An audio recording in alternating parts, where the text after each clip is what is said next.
Last name's Wallinack because my parents suck. Immigrants. Refused to change the name when they came over here. Refused to change it to something American sounding like Sanchez. And it's spelled W-O-L-Y-N-E-C. Those are the letters you have when you're losing at Scrabble. Typed it into Google once. It asked me, did you mean woodchuck?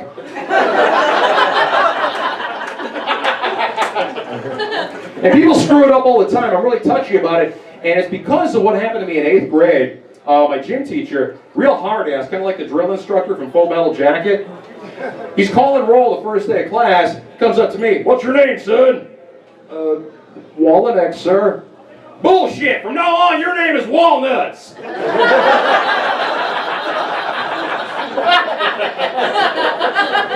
I can't eat walnuts.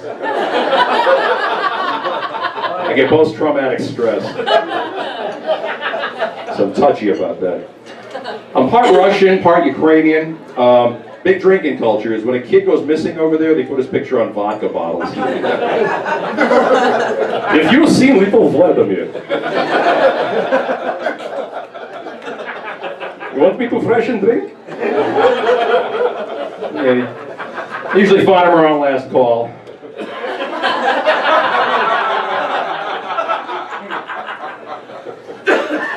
And this is the kind of stuff I was surrounded by growing up. When my parents would throw me birthday parties when I was a kid, they would only invite their adult friends. So it's like a house full of drunken adults and me. I was the only 5-year-old whose birthday had a 2-drink minimum. And because of that, I had drinking problems when I was growing up, surrounded by drunks, you eventually become a drunk. And it was kind of bad for a while there too. You know you have a drinking problem when you're at a party and you go to brush something off your face, but it's the floor. You come up on a DUI checkpoint and it's in your driveway. You think you're doing Jello shots out of somebody's cleavage, but it's actually 2 watermelons at Kroger. Oh, your boobs look really green. I'm over that now. You see in the news that Russia wants to invade Ukraine. And I don't know why, because Ukraine is where the Chernobyl nuclear disaster happened back in the 1980s. Still dangerous radiation there. You know what? They invite tourists to go tour the place. Yeah, and they just try to play it off. Oh, he's like Disneyland. Yeah, except the 6-foot mouse is real. You need to see the t-shirts at that place. Went to Chernobyl and all I got was this lousy lump on my nut.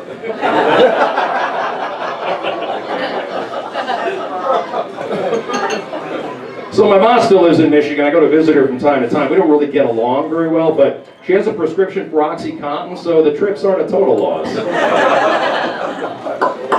Melts that tension away.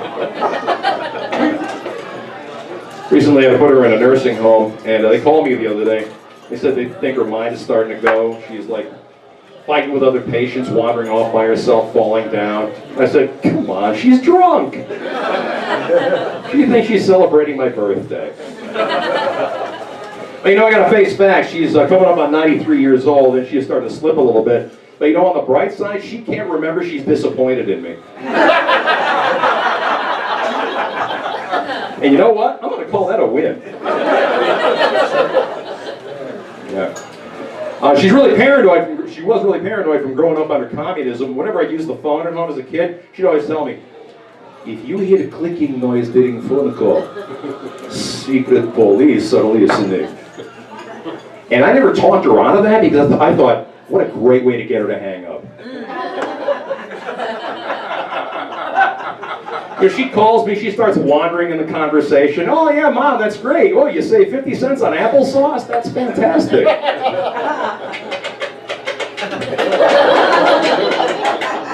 You know, she flips out. Oh, USA is best place ever. USA, number one, number one.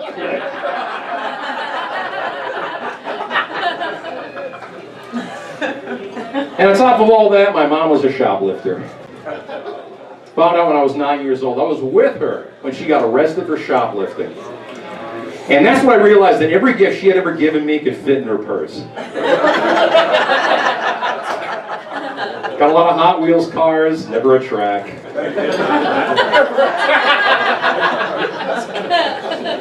Yeah. And what a hypocrite too, because like 2 years before that, I was with her at the store, I saw some candy, I took it, she saw me do it, she started smacking me, wailing on me, yelling at me, made me put it back. It's like, that was just her way of saying, leave this to the professionals.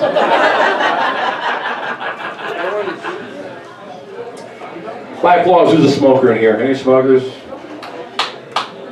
Wow. Weak, flaccid applause. That's about what I expect. Thanks a lot. Yeah, I used to smoke a long time ago, but I quit because they stopped giving out Marlboro miles. Hey, I'm not screwing up my lungs for nothing. Sure, I'll get a horrible lung disease, but you know what? It's going to be worth it for that kayak. Here's a little fun fact, too. 7 years after you quit smoking, your lungs are completely clean like you never ever started smoking. Now, I wonder if other body parts are like that, because if that's the case, I think I'm a virgin again.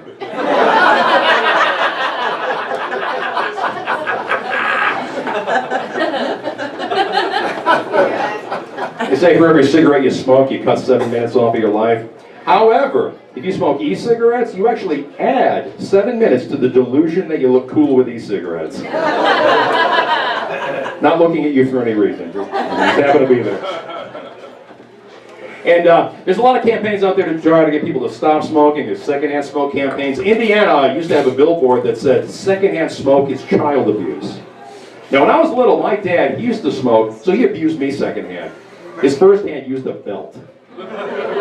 So he abused me in stereo.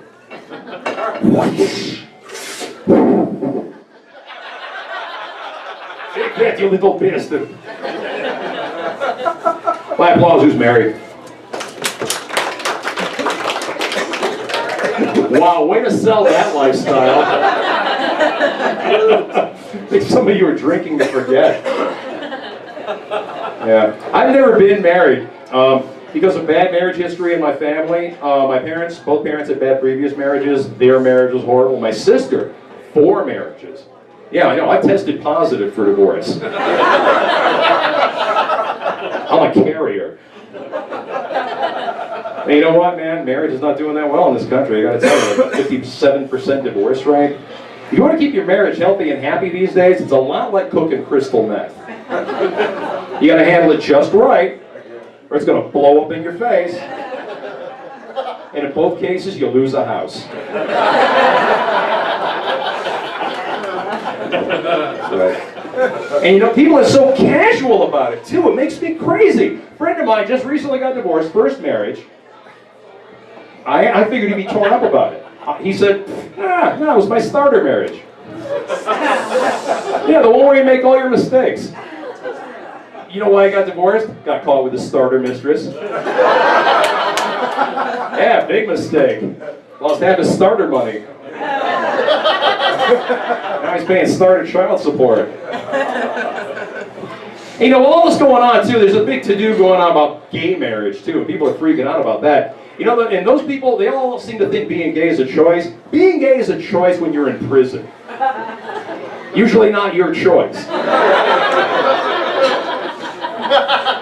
I actually heard this argument once. Well, you know, if we let gay people get married, pretty soon they're going to let you marry your dog. Which is crazy, but what a great season of wife swap.